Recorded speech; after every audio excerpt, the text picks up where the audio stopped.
नमस्कार. मी जयमाला गवळी आणि हे मिस्टर भूषण गवळी.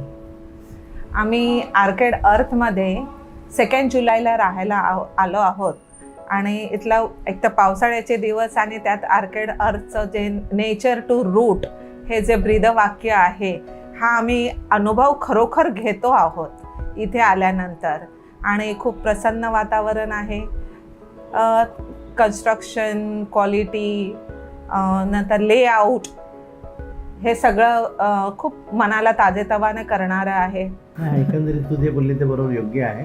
आणि खरोखर कनेक्टिव्हिटी वाईज म्हणजे खूपच क्लोज आहे विसिनिटीचा. म्हणजे even the Bombay, South Bombay, Powai किंवा न्यू बॉम्बे वगैरे, तर रिअली क्लोज आहे. असं ट्रॅफिक जॅमची समस्या वाटत नाही. Within the half an hour किंवा 1 आवरमध्ये आपल्या घरी आपण पोहोचतो आणि हॅपीली फील करतो. नाही तर काय ट्रॅफिक जॅममध्ये फसून माणूस हे होतो. तर रिअली चांगलं आहे, गुड म्हणजे लोकेशन.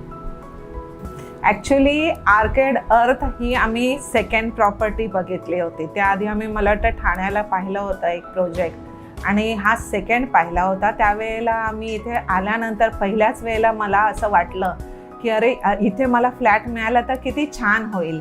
पण अनफॉर्च्युनेटली त्यावेळेला आम्हाला इथे म्हणजे आम्हाला 3 BHK फ्लॅट हवा होता, पण तो अवेलेबल नव्हता का काही असं काहीतरी इश्यू झाला होता. त्यामुळे आम्हाला तो फ्लॅट त्यावेळेला नाही क्लिक झाला. त्याच्यानंतर मी बऱ्याच प्रॉपर्टीज बघितल्या. आम्ही जवळजवळ 51 तरी प्रॉपर्टीज आम्ही पाहिल्या, पण शेवटी मन इथेच होतं आणि आम्हाला शेवटी इथे फ्लॅट मिळाला असतो, जो ॲक्च्युली दोघांपुरताच आम्हाला हवं होतं. छोटंसं घर हवं होतं, असं खूप मोठं वगैरे ही इच्छा नव्हती.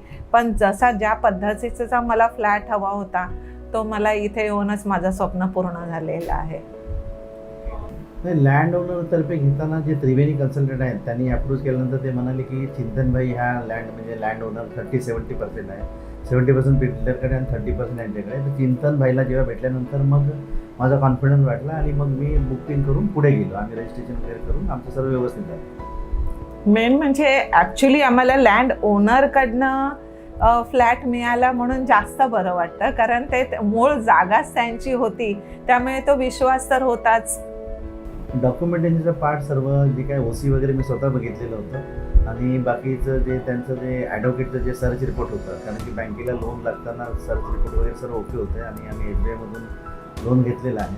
मी पण स्वतः बघितलं आणि बँकेने पण जनरली ती लोन देताना बघते तर टायटल वगैरे व्यवस्थित आहे.